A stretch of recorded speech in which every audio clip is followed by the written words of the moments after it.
శ్రీరామ్ ఇక ఆంజనేయ స్వామి వారు సీత జాడ కనుగొన్నారు, రాముడికి ఎరుకపరిచారు. ఇక లంక మీద దాడి చేయాలి, వారధి నిర్మాణం జరగాలి. ఆ కార్యక్రమాలు చురుకుగా జరుగుతున్నాయి. రామచంద్ర ప్రభు అందరూ వానర ప్రముఖులందరూ కూడా రాళ్ళు తీసుకొచ్చి నల నీలాచార్య శిల్పులు అనే ఇద్దరికి వాళ్ళు అందిస్తున్నారు. ఆ నీళ్ళ మీద వాళ్ళు రాళ్ళు ఒక క్రమ పద్ధతిలో పేర్చుకుంటూ వెళుతున్నారు. అలా పేర్చుకుంటూ వారధి నిర్మాణం చక్క జరిగిపోతున్నది. అయ్యో, వానరులందరూ కూడా కష్టపడుతున్నారే, రామచంద్ర ప్రభువును రాముణ్ణి నేను ఇలా కూర్చుంటే బాగోదు కదా, వాళ్ళ శ్రమదానంలో నేను కూడా ఒక రాయి తీసుకెళ్ళి వేద్దామని చెప్పని రాముడు కూడా ఒక రాయి తీసుకెళ్ళి నలుడికి నీలుడికి ఇచ్చారట. అది వాళ్ళకు ఇవ్వగానే అది నీళ్ళ మీద పెట్టగానే బుడుంగని మునిగిపోయిందంట. ఈయనకు ఆశ్చర్యం వేసింది రామచంద్ర ప్రభుకి. ఏమిటి శిల్పాచార్యులారా, నేను తీసుకొచ్చిన రాయి నీళ్ళల్లో బుడుంగుని మునిగిపోయింది, వానరులందరూ తీసుకొచ్చిన రాళ్ళు నీళ్ల మీద తేలుతున్నాయి, ఏమిటి ఇక్కడ ఎక్కడ లోపం జరిగిందంటే, రామచంద్ర ప్రభు వారందరూ కూడా ఆ రాయి మీద శ్రీరామ్ అని రాసి తీసుకొచ్చి నాకు ఇస్తున్నారు, మీరు అలా రాయలేదు కాబట్టి మీరు వేసిన రాయి మునిగిపోయింది. అంటే రాముడి కంటే కూడా ఆ శ్రీరామ నామానికి ఉన్న శక్తి ఏంటో అనేది ఈ ఉదంతం మనకు తెలియజేస్తున్నది. ఒక బోయేవాడు రామతారక మంత్రాన్ని ఉపాసన చేసి కవి కోకిలయ్యారు. ఆయన రామాయణాన్ని రాశారు. అంతటి అద్భుతమైన రామనామంలో ఉన్న శక్తి అలాంటిదన్నమాట. శాప విమోచనం జరిగింది. రామనామానికి ఉన్న శక్తి అపారమైందనమాట. దానికి ఉన్న శక్తి ఇంత అని మనం చెప్పలేనటువంటి శక్తి అందుట్లో నిభీకృతమై ఉన్నది. అలాంటి రామనామం ఈనాడు మనం జపించుకుంటూ ఆ రాముణ్ణి స్మరించుకుంటూ మన తరతరాలు యుగయుగాలు అలా గడిచిపోతూనే ఉన్నాయి. అసలు ఆ రామనామంలో శక్తి ఎంతున్నది, ఆ రామనామం అంటే ఏమిటి, ఆ రామనామంలో ఉన్న ప్రత్యేకత ఏంటి, మహిమాన్విత శక్తి ఏంటి, ఈ విషయాలన్నీ కూడా మనకు ముచ్చటించడం కోసం యోగభారతి నృసింహ పీఠ వ్యవస్థాపకులు గుడిపూడి మాధవ్ శర్మ గారు, శ్రీమాన్ గుడిపూడి మాధవ్ శర్మ గారు కూడా వచ్చారు. ధన్యవాదాలండి. అలాగే తుర్కయాంజిల్ కళ్యాణ శ్రీ వెంకటేశ్వర స్వామి క్షేత్రాన్ని అద్భుతంగా నిర్మించారు. ఆలయ వ్యవస్థాపకులు శ్రీమాన్ హనుమాన్ దీక్షితులు గారు కూడా వచ్చారు. నమస్కారం అండి. వీరిద్దరు కూడా ఇప్పుడు మనకి రామనామంలో ఉన్న అర్థం ఏంటి, పరమార్థం ఏంటి, మహిమాన్విత తత్వం ఏంటి కూడా వివరిస్తున్నారు. రామనామం జై శ్రీరామ్ అంటే కడుపు నిండుతుందా అని చెప్పని బిడిబిడి జ్ఞాన సంపన్నులకు సరైన సమాధానం వీరి దగ్గర నుంచి మనం ఆశించవచ్చు. అద్భుతంగా వారు చెప్పగలరు. చాలా సంతోషం. మాధవ్ శర్మ గారు, యుగాలుగా రామనామం అనేది ప్రజల నాల్కల మీద నాట్యం చేస్తూనే ఉన్నది, అప్పటి నుంచి ఇప్పటిదాకా కూడా. అలా నాట్యం చెయ్యడానికి, భక్తితో స్మరించటానికి, ఉపాసన చెయ్యటానికి మహర్షులు, మునులు, తపస్సంపన్నులు కూడా రామనామాన్ని ఉపాసన చేసి ముక్తి పొందటానికి, గృహస్థులైనటువంటి వాళ్ళు తన జీవితానికి ఒక పరమార్థత ఏర్పరచుకోవటానికి రామనామం ఎంతగా ఉపయోగపడుతున్నది, దాని గురించి చెప్పండి. తప్పకుండా. ఇప్పుడు గృహస్థాశ్రమంలో ఉన్నటువంటి వారికి ధర్మ నిరతిని మా వాళ్ళందరూ కూడా ప్రకటించుకోవటానికి మనకు అనాదిగా ప్రతి ఒక్కరూ కూడా విష్ణు సహస్రనామ స్తోత్ర పారాయణ అనేటువంటిది పెద్దలు మనకి ఆదేశించున్నారు. ఈ యొక్క విష్ణు సహస్రనామం అంటే విష్ణువు అంటేనే మనకి వ్యాపకస్య విష్ణువు అని చెప్పిన శాస్త్రవాక్యం చెప్తూ ఉన్నారు. సృష్టి అంతా కూడా తానే వ్యాపించి ఉన్నారు అని చెప్పని. అట్లా ఈ విష్ణు సహస్రనామం అందరూ చేయలేరు. అందరూ చేయలేనటువంటి వారికి మరి యుగాల్లో ఆరంభంలోనే ఆ పార్వతీదేవి అడిగింది. ఇంకా పండితుడైతే ఆ విష్ణు సహస్రనామం లేకపోతే వేదం ఇవన్నీ కూడా చేయగలడు, పారాయణ చేయగలడు. మరి లౌకికమైనటువంటి వాళ్ళు ముక్తిని పొందాలంటే ఏమి చేయాలి అని చెప్పిన పార్వతీదేవి అడిగితే, మరి ఆ విష్ణు సహస్రనామంలో పరమేశ్వరుడు శ్రీరామ రామ రామేతి రమే రామే మనోరమే సహస్రనామ తత్తుల్యం రామనామ రాననే అని చెప్పారు. ఎవరైతే ప్రతినిత్యము కూడా నిద్ర లేస్తూనే ఆ రామనామాన్ని 3 సార్లు రామ రామ రామ అని చెప్పి అంటారో ఆ రామనామాన్ని ఉచ్చరించడం మూలకంగా సకల వేదాలని కూడా పారాయణ చేసినటువంటి ఫలితమే కాకుండా ఈ విష్ణు సహస్రనామాన్ని సంపూర్ణంగా పారాయణ చేసిన ఫలితం దక్కుతుంది అని చెప్పని. అందుకని యుగాలు మారినా కూడా ఆ రామనామంలో ఉండేటువంటి శక్తి మాత్రం మారలేదు. అది మనకి పరమేశ్వరుడు ద్వారానే తెలిసింది. జగద్గురువైనటువంటి పరమేశ్వరుడే మనకి వ్యక్తపరిచారు అని చెప్పని శాస్త్రవాక్యాలు చెప్తూ ఉన్నాయి. ఓకేనండి, సంతోషం అండి. శాస్త్రపరంగా కానివ్వండి, సామాజికంగా మనుషుల్లో అటు సామాన్యులు కానివ్వండి, అసామాన్యులు కానివ్వండి, గృహస్థులు కానివ్వండి, సాధు సంతులు కానివ్వండి, రామనామాన్ని ఉపాసన చేస్తూ తన జీవితాన్ని చరితార్థం చేసుకోగలిగినటువంటి మహిమాన్వితమైన రామనామం అని చెప్పి చాలా చక్కగా చెప్పారు. ధన్యవాదాలండి. అసలు హనుమాన్ దీక్షిత్ గారు, రామ శ్రీరామ రామ్ రామ్ రామ్ రామ్ రామ్ అంటే ఎలాంటి శక్తి ఉద్భవిస్తుంది మన శరీరంలో? ఇటు మూలాధార, స్వాతిష్టాన, మణిపురి, అనాహత, విశుద్ధి, ఆజ్ఞ, సహస్రార చక్రాలలో ఉద్భవింపజేయటానికి సాధకుడు సాధన చేసేది రామనామమే. భక్తుడు భక్తితో ప్రార్థించేది రామనామమే. కాబట్టి ఆ శక్తి మనలో ఎలా ఉద్భవిస్తుంది అనే విషయాన్ని గురించి వివరించండి. శ్రీ గురుభ్యో నమః. శ్రీరామాయ నమః. మనకి రామ దైవం గొప్ప, మంత్రం గొప్ప అని గనక మనం ప్రశ్నించుకుంటే ఆధ్యాత్మికతలో దైవం వద్దకు చేర్చేది మంత్రమే. అది రాముడు దైవం అయితే రామ మంత్రం వేదం.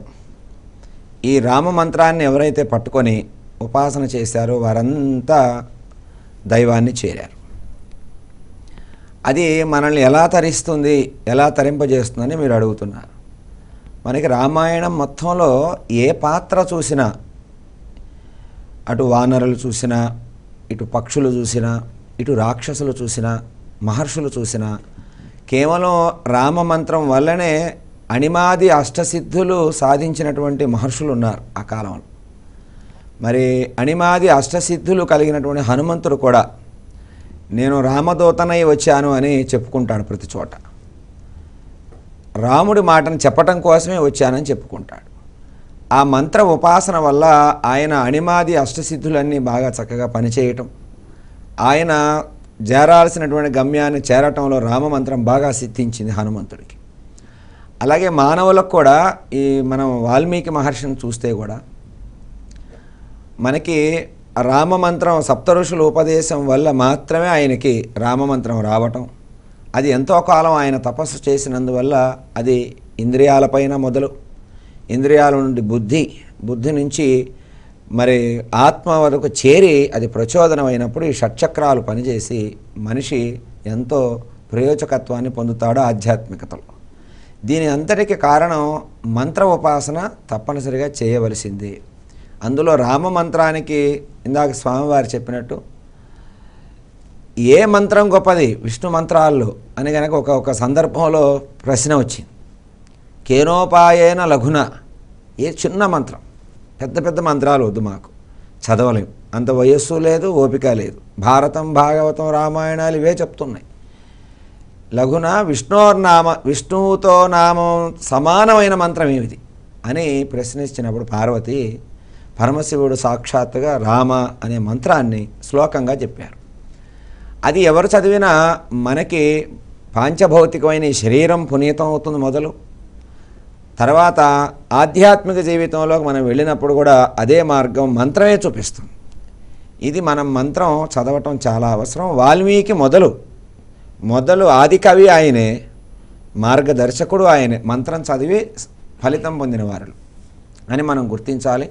రామమంత్రం చదివినందువల్ల ఒక షట్చక్రాల ద్వారా ఫలితమే కాదు, ఈ జన్మకు కూడా సార్థకత రావటం తథ్యమని మనం గమనించి మంత్రం చదివినందువల్ల ఫలితం పొందవచ్చు. సంతోషం అండి. అష్టసిద్ధులు, నవనిధులు సంప్రాప్తింప చేసుకున్న మహనీయుడు ఆంజనేయ స్వామివాడు. అంతేకాకుండా నవవ్యాకరణ పండితుడు కూడా ఆయన. ఇలాంటి ఒక అద్భుతమైన మహావీరుడు, మహాభక్తుడు, మహా ఉపాసకుడు అయిన ఆంజనేయ స్వామి వారు నేను రామదూతను అని చెప్పుకొని సామాన్యంగా చెప్పుకున్నాయంటే, అలాంటి అద్భుతమైన ఆంజనేయ స్వామి వారు రాముడికి రామనామానికి ఎంత దాసుడు అయ్యాడో చూడండి. అంటే ఇంకా రామనామం శక్తి విస్తృతత్వాన్ని ఇదొక్క మాట చెప్తుంది మనకి. ఆ విషయాన్ని చాలా చక్కగా చెప్పారండి, చాలా సంతోషం అండి. మాధవ శర్మ గారు, ఇప్పుడు అపహాస్యం చేయడానికి చాలా విషయాలు ఉంటాయి, కానీ దాని గురించి మంచి చెడు మాట్లాడుకొని తెలిసి మాట్లాడితే బాగుంటుంది. కానీ తెలియకుండా విడివిడి జ్ఞానంతో మాట్లాడే వాళ్ళని మనం ఏమనలేము. వారికి చెప్పినా కూడా అర్థం కావద్దు కాబట్టి వారికి ఒక నమస్కారం చేసి వదిలిపెట్టేయటమే. రామనామం అంటే జై శ్రీరామ్ అంటే కడుపు నింపుతుందా అని చెప్పనే విషయం గురించి చాలామంది ఈ మధ్య వైరల్ అవుతున్నది. అది అది చాలామంది మనోభావాల్ని దెబ్బతీసే విధంగా ఉన్నది కాబట్టి దీని గురించి మీరు ఒక వివరించండి. అసలు రామనామం దానికి ఉన్న ఇప్పుడున్న కాలమాన పరిస్థితుల్లో రామనామాన్ని ఉపాసన చేస్తే ఏమిటి ఉపయోగం అనే విషయం గురించి కూడా చెప్పండి ఒకసారి. తప్పకుండా. దీన్ని రామాయణంలోనే మనకి వాల్మీకి వారు ఒక ముఖం నుంచి, యొక్క ముఖపద్మం నుంచి ఈ రామాయణాఖ్యం మధుహు, ఈ మధు అనేటువంటి తేనె లాంటి ఈ యొక్క అమృతమైనటువంటి ఈ రామాయణం అంతా కూడా వాల్మీకి యొక్క ముఖపద్మం నుంచి వచ్చింది.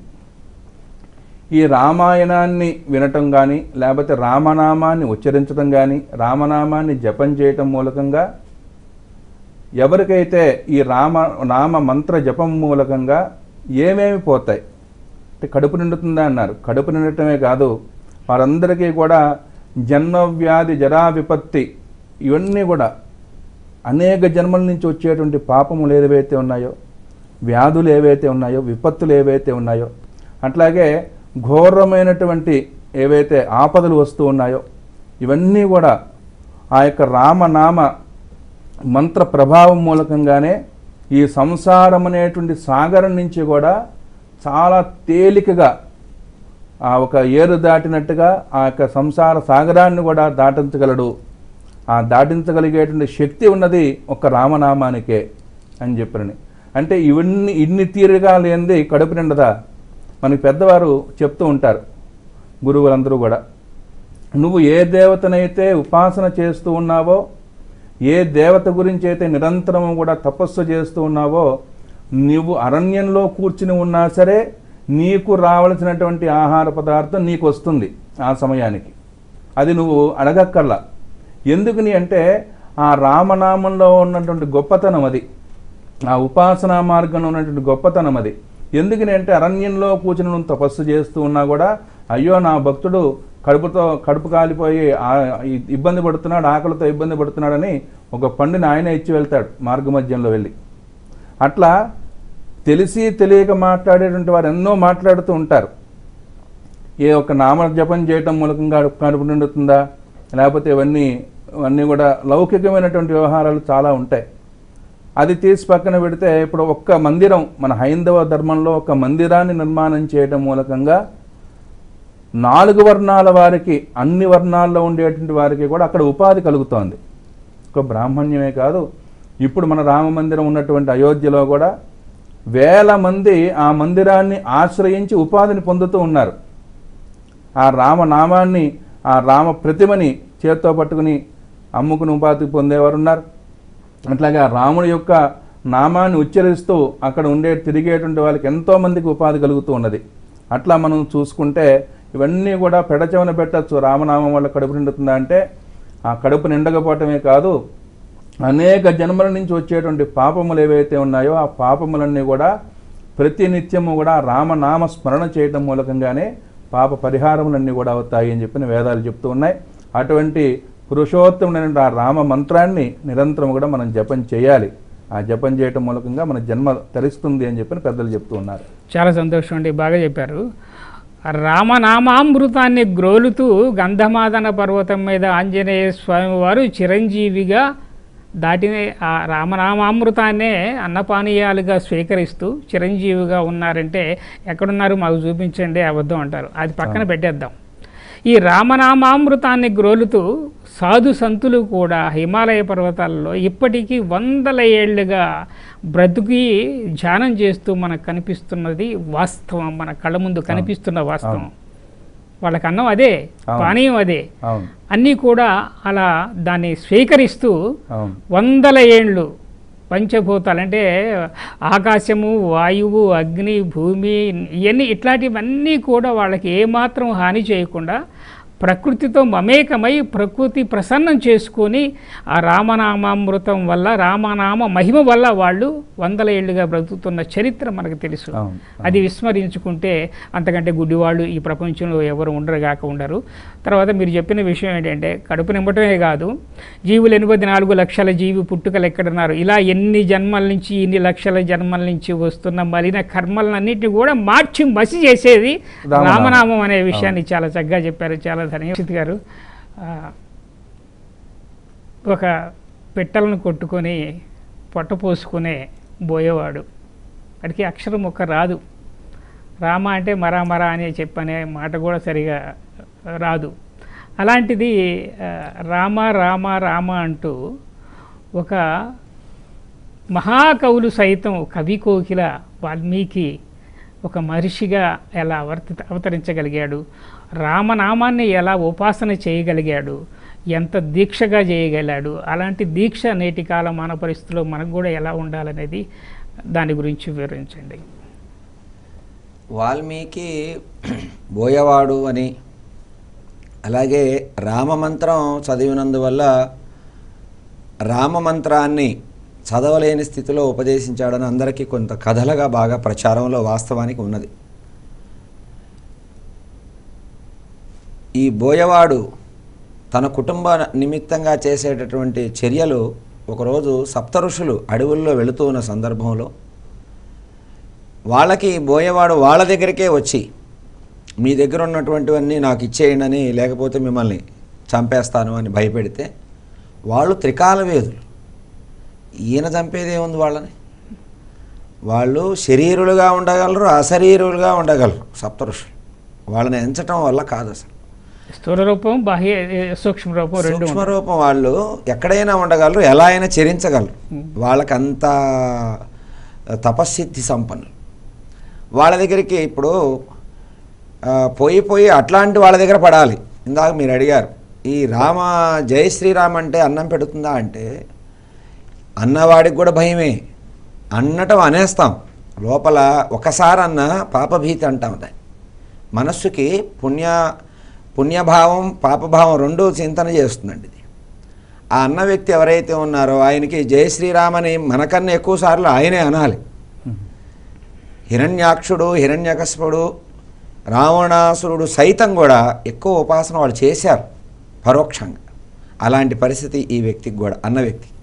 అయితే ఈ వాల్మీకి బోయవాడు సప్తఋషులు స్నేహం చేస్తే మీరు అడిగారు ఎలా సిద్ధిస్తుంది అని. మంచి వాళ్ళతో మేము ఈరోజు ఇక్కడికి రాగలిగామంటే వారితో స్నేహం, మీతో స్నేహం హిందూ ధర్మం దాకా వచ్చింది. రామకథ తెలిసింది చెప్పగలుగుతున్నాం. అలాగే ఈ రోజుల్లో మానవులు కూడా విమర్శ కన్నా కూడా అది చదివిన వాళ్ళతో స్నేహాలు, మంచి బంధం, గురుబంధం కావచ్చు, భక్తి భావనతో బంధం ఉన్నప్పుడు మనకి వాల్మీకి లాంటి వాడు తరించాడు. ఎవరు సప్తఋషులు స్నేహం చేసినందు ఒకసారి చూశారు అంతే. చూసి ఏమయ్యా నువ్వు ఇప్పటివరకు చేసిన పాపం చాలు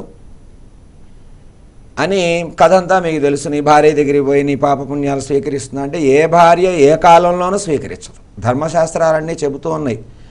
సగభాగం పుణ్యం వెళ్తుంది అని ధర్మశాస్త్రం చెప్తోంది. ధర్మపత్ని సమేతస్య అని సంకల్పంలో చెప్పినందువల్ల మరి వాల్మీకి ఆ జ్ఞానం తెలుసుకొని, నాయన మరి ఏం చేయమంటారని వాళ్ళు అడిగితే, నువ్వు ఒక పని చేయి, ఒకటి మంత్రం చెబుతావు, నువ్వు అనుకుంటూ కూర్చొని మేము మళ్ళీ వస్తామని వాళ్ళు వెళ్ళిపోయారు. రామ అని 2 అక్షరాలు ఒక మంత్రాన్ని సప్తఋషులు, ఇది బహిర్గతంగా చెప్పినట్టుగా కూడా ఏమీ లేదని మంత్రశాస్త్రాల్లో, నువ్వు రావయ్యా నీ జీవితం తరించాలి, ఎంతవరకు చేస్తావు ఈ పోరాటం అని చెప్పి వాళ్ళు మంత్రాన్ని చెవులో చెప్పి నువ్వు ఇక్కడే కూర్చొని వెళ్ళిపోయారు. వాళ్ళు సహజంగా వెళ్ళిపోయారు. చాలా కాలం గడిచిపోయింది. అది ఎంతకాలం అనేది కూడా లెక్క కొలమానం లేదు. ఈలోపు తన నిష్ఠ పరిణితి కలిగిన నిష్ఠలోకి వచ్చింది. కుటుంబం మీద ఒక వైరాగ్యం, మహర్షులు చెప్పింది నిజమే కదా అని అభిప్రాయం రావటం వల్ల ఆ మంత్రం సిద్ధించింది.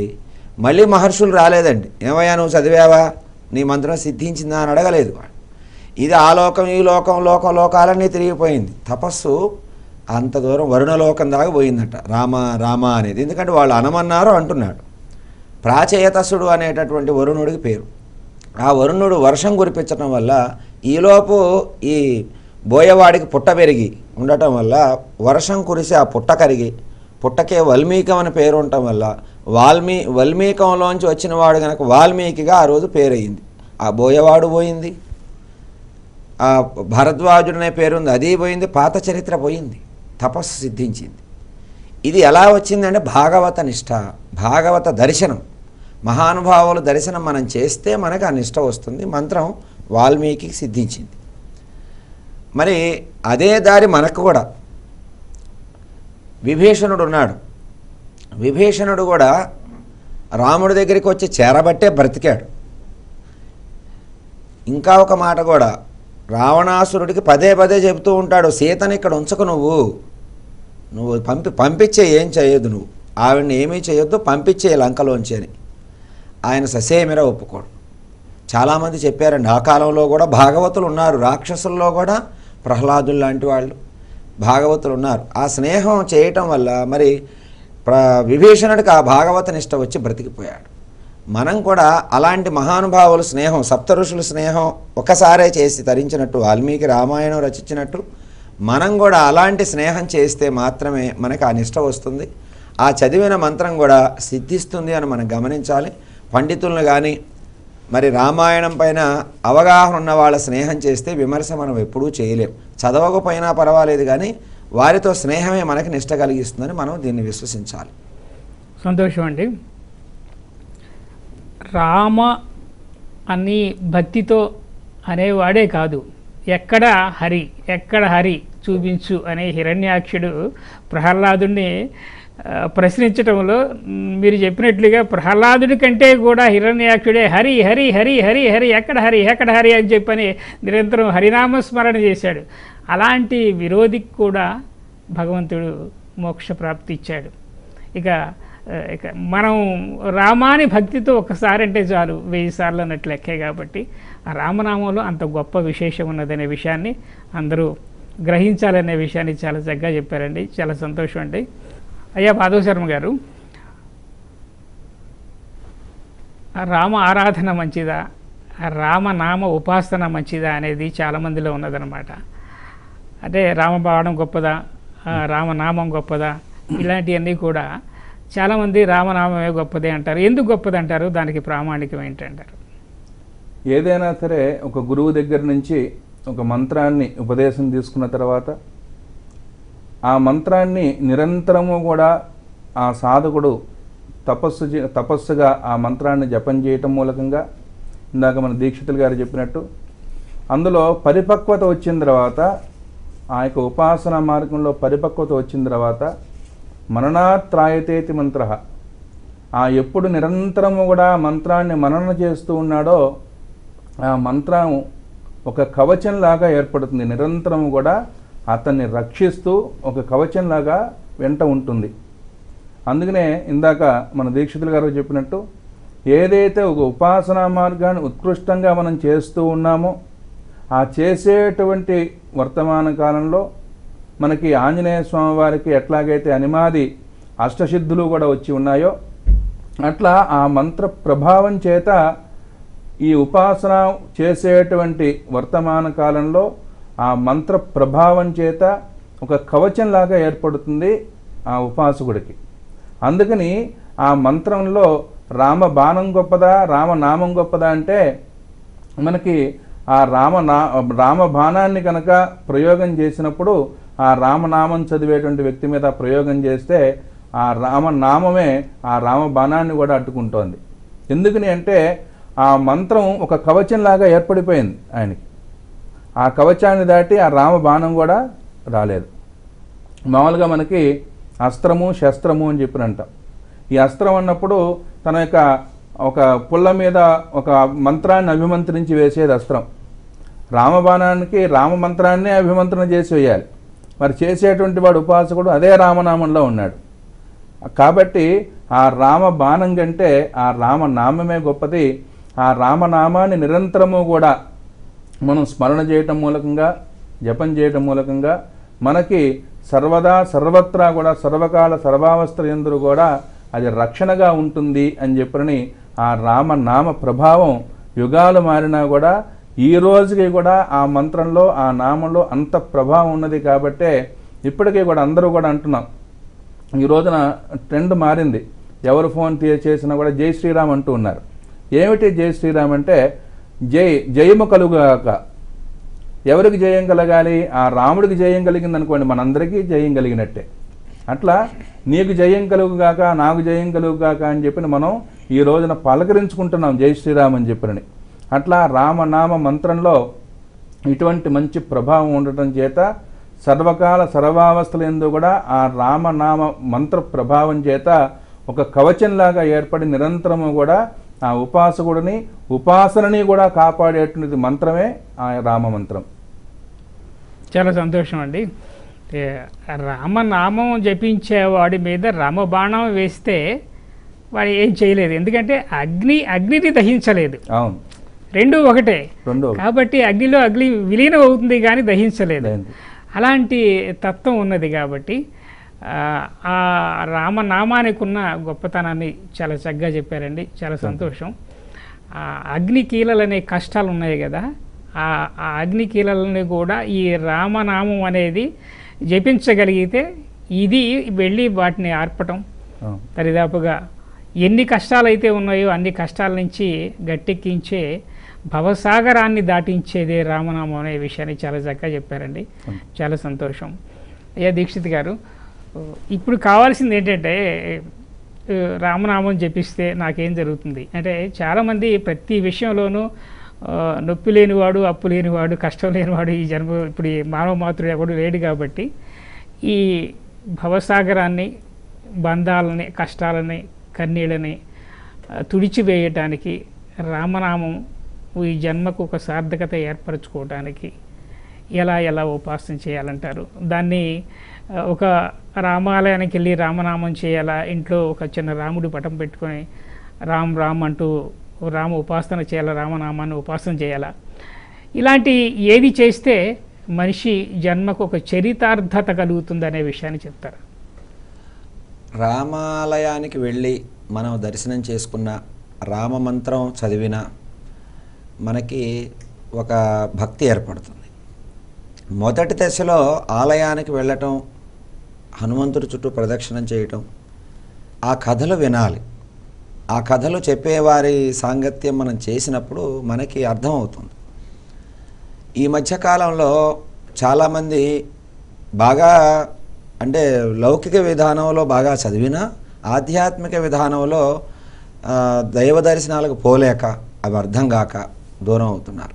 అయితే మనం ఈ కాలంలో బాగా తెలుసుకోవాల్సింది ఏంటంటే, మొన్న ఈ మధ్య అయోధ్య రామ ప్రతిష్ఠ అప్పుడు కూడా అందరూ రామ్ పరివార్ ఒక ఫోటోని అందరిళ్లలో పంచారు. చాలా మంచి కార్యక్రమం అది. ఏమిటి రామ్ పరివార్ ఇంట్లో ఎందుకు పెట్టుకోవాలి అని అన్నప్పుడు, రామకుటుంబం అంతా, ఆ రామకుటుంబం మొత్తం కూడా ధర్మమే సూచిస్తుంది ప్రతి పాత్ర నడవడిలో. రాముడి దగ్గర రాముడిని మనం పూజిస్తే మంచిదా అని అంటే, పూజించడం కన్నా కూడా ఆయన సిద్ధాంతాలని పట్టుకోవాలి. అప్పుడు సమాజం వృద్ధి అవుతుంది. సమాజంలో ఉన్నది మనమే కదా. ఆ సిద్ధాంతాలు మనం నేర్చుకొని మనం పాటిస్తే అప్పుడు బాగా నడుస్తుంది. తండ్రికి ఎలా ఈ విలువ ఇవ్వాలి, ఆ విలువ ఇవ్వకపోబట్టే కోర్టు కేసెస్ పెరుగుతున్నాయి. అది ఎక్కడ తెలుసుకోవాలి? రామాయణంలోనే మనం తెలుసుకోవాలి. సరే, ఇంతవరకు ఇది బాగానే ఉంది. తమ్ముళ్ళని ఎలా చేరదీయాలి అనేది దాంట్లో మనకు బాగా ఉంటుంది. బంధాలు ధర్మపూర్వమైన బంధాలండి, న్యాయబద్ధమైన ధర్మాలు, న్యాయబద్ధమైనటువంటి బంధాలు అందులో మనకు కనబడుతుంది. ఇది రాముడి నడవడిలో ఉంటుంది. రామాలయానికి పోయి దండం పెట్టుకోవడం అంటే ఆ ధర్మబద్ధమైన, న్యాయబద్ధమైన, కుటుంబబద్ధమైనటువంటి వరవడి రాముడిలో కనబడుతూ ఉంటుంది మనం రామాయణం అంతా పరిశీలన చేసినప్పుడు. ఇది మనం తెలుసుకోవాలి సుస్పష్టంగా. ఇదే భక్తి, ఇదే మంత్రం. ఇలాంటి వాళ్ళు సమాజానికి కావాలి. అలా చేసినప్పుడు కోర్టు దాకా పోయి విడాకులు తీసుకునే పరిస్థితి, కోర్టు మనకు పెళ్లి చేయలేదు, మన పెళ్లి చూపులు కోర్టు వాళ్ళు చూడలేదు, జడ్జి గారికి మన పరిస్థితులు తెలియవు, మన న్యాయాన్ని మన పరిస్థితులు వాళ్ళు ఎలా నిర్ణయం చేస్తారు? సహజంగా నాకు రోజు వస్తుందండి ఆలోచన. చాలామంది వచ్చి విడాకులకి, డివోర్స్కి అప్లై చేసామంటారు. పెళ్లి చూపులు మీరే చూసుకున్నారు, చూసిన పెద్ద మనుషుల దగ్గరికి రావనివ్వరు, కోర్టులో కేసు వేస్తారు. కొట్లాటలు జరుగుతూ ఉంటాయి.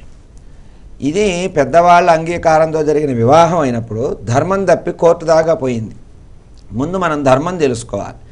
వచ్చిన కష్ట నష్టాలు తట్టుకునే పరిస్థితి మనకు రావాలి అంటే రామకథని, రామమంత్రం, రామాలయాలు, ఈ సిద్ధాంతం తెలుసుకోవాలి. ఇక సీత దగ్గరికి వచ్చినప్పుడు ఆమె హనుమంతుడు తోకకి రాక్షసులు నిప్పిపెట్టినప్పుడు లంకలో, నేను నిజంగా పతివ్రతనే అయితే ఆమె ఏం మంత్రం చదివి ఆ తోక నిప్పుని ఆపింది అని ఒక ప్రశ్న వస్తుందండి. ఏమన్నా అగ్నిమంత్రం చదివిందా, లేకపోతే ఓం హ్రీం క్లీం అని ఎలా చదివిందా? అవి ఏమీ అనలేదండి ఆవిడ. నేను నిజంగా రామపత్నిని, రామమంత్రాన్ని చదివే నిజమైన భక్తి కలిగిన దానినే అయితే, ఓ అగ్నిదేవా, రామకార్యం మీద వచ్చినటువంటి హనుమంతుడు తోకకి ఏ హాని కలిగించుకు నువ్వు అంటుంది. ఒక్కటే, ఇంక వేరే ఏ మాటలు లేవు అక్కడ. వెంటనే చప్పును చప్పబడిపోతాడు ఆయన. అగ్ని ఉంటాడు, స్వభావం ఉండదు. హనుమంతులు వారు చూసుకుంటారు ఇటు తోక పట్టుకొని, ఏమైంది నిప్పి పెట్టారు, ఇదేమీ దాని స్వభావం చూపించట్లేదు. ఆయన అనుకుంటాడు ఈ శక్తి మా సీతమ్మది అనుకొని, సరే నాకు ఒక అవకాశం దొరికిందని విజృంభిస్తాడు లంకలో. ఇది సీత పాత్ర అండి. ఇట్లా లక్ష్మణుడు, భరతుడు, శత్రుఘ్నుడి దగ్గరికి వెళితే ప్రతి దగ్గర ధర్మం కనపడుతుంది. అలా మనం ధర్మాన్ని పాటించినప్పుడు సమాజం క్షేమంగా సుభిక్షంగా ఉంటుంది అని మనం తెలుసుకొని నడవాలి. లక్ష్మణుడు ఎలా అన్నతో వదినతో ఉండాలి అనే విషయాలు లక్ష్మణుడి దగ్గర, శత్రుఘ్నుడి దగ్గర సోదరులతో, తల్లితో, సమాజంతో ఎలా ఉండాలి, ఇవన్నీ మనకి రామాయణంలో చాలా చాలా చాలా గొప్పగా వాల్మీకి వారు రచించి ఉన్నారు. అవి మనం చదవాలి ముందు. లేదు చెప్పినప్పుడు వినాలి. వినటంతో సరిపోదండి, చదవటంతో సరిపోదు, వినటంతో సరిపోదు, ఆచరణ కూడా చేయాలి. ఇది త్రికరణాత్మకత అయితే తప్ప ఈ రామతత్వం మన హృదయంలోకి రాదు. అది మనం సమాజానికి మన రామ అయోధ్య ప్రతిష్ఠ ద్వారా చాలా వరకు వచ్చింది.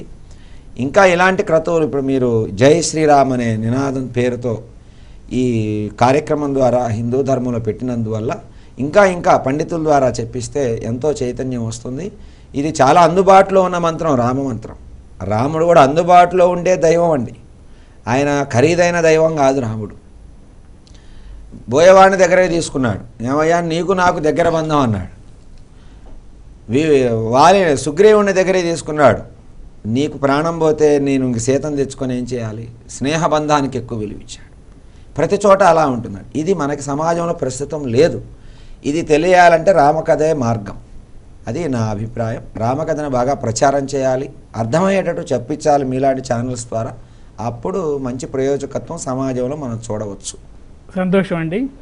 నేటి సమకాలీన సమాజం రామాలయానికి వెళ్ళి రాముడిని దర్శించుకొని కొబ్బరికాయ కొట్టడం, పూజ చేయటం ఒకటి, రాముడి గురించి ప్రవచనం వినటం ఒకటి, ఏదో శ్రీరామనవమి రోజు కళ్యాణం చూడటం ఒకటి. ఇలాంటివన్నిటి కంటే కూడా రామతత్వాన్ని అన్వయించుకొని ఆచరించగలిగితే అంతకంటే గొప్ప విషయం మరొకటి ఉండదు.